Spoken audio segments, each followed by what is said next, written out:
On his way home from Florida, Judge Heyward narrowly escaped a watery death. He accidentally fell overboard from the ship, but he kept himself from drowning by holding on to the rudder of the ship until help finally arrived. Talk about a close call! It was crazy he could even survive that little scary swim with the fishes.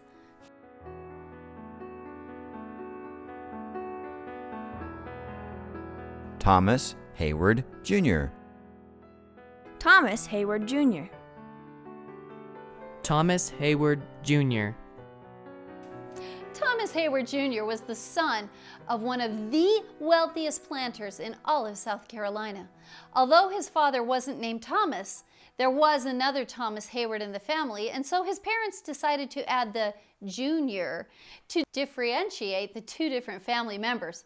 But unlike many men with a lot of money, Thomas's father didn't focus entirely on his wealth. This might be because his father understood the importance of education. Since this was the case, Thomas received the best education available by going to the best school in the province where he studied Latin. He then went over to England to continue his studies, focusing on law. Thomas was fortunate enough to study in London's Inn of Courts, which was a very prestigious group of schools in the heart of London. After completing his studies in London, he went on a grand tour of Europe, which took several years. This gave Heyward an excellent opportunity to compare his fellow Americans to the people from all over Europe and not just England. Well, at this point, Thomas realized that the British had a tendency to look down on the American brothers. And he noted that some of the stark differences between his industrious, hardworking Americans and the indolent, luxurious, and licentiousness prevalent in his old continent.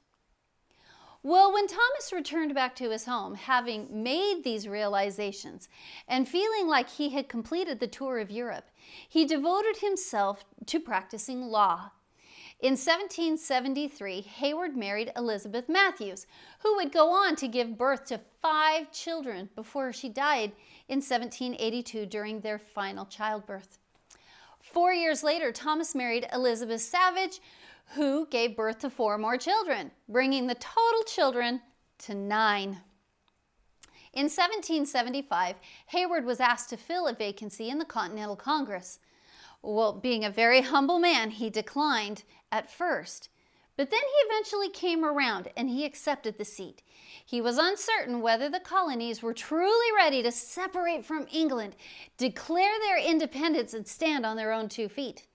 But on July 1st of 1776, the first vote for American independence was held. And of course, South Carolina's delegates argued in opposition to the independence.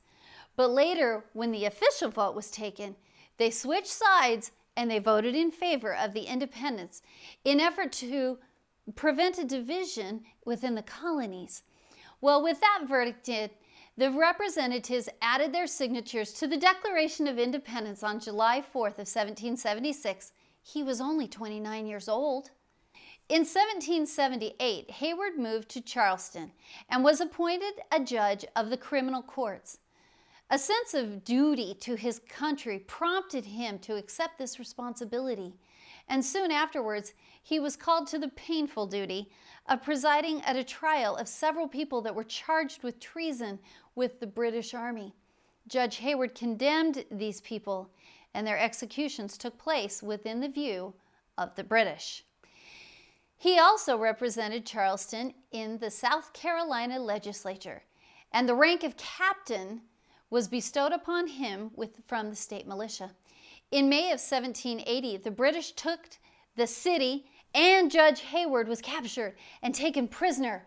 While he was a prisoner in Florida, the British ransacked his plantation and his house was burned.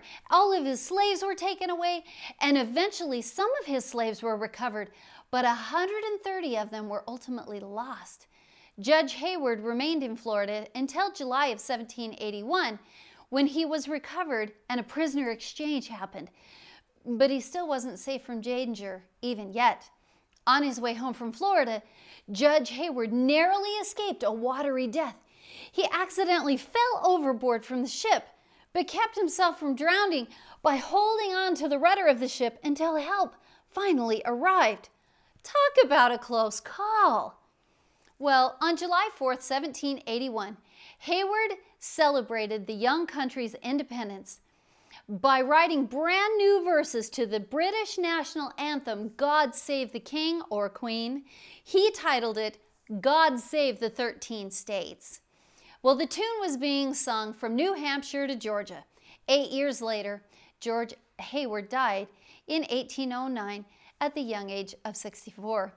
Charles Goodrich writes of Judge Heyward, "It was happy for America, happy for the cause of freedom, that the God of heaven raised up such a generation of men at a time when the civil and the religious liberties of the country demanded their wisdom, their fortitude, and patriotism.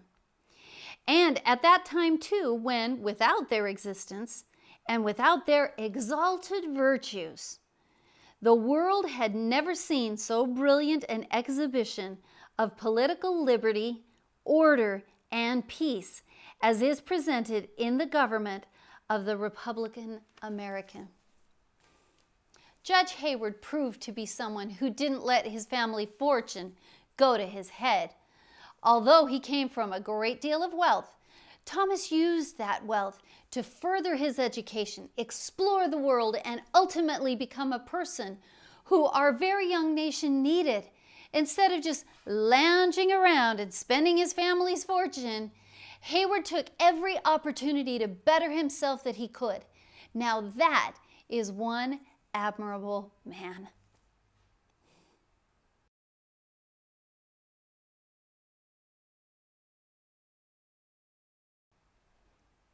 The end.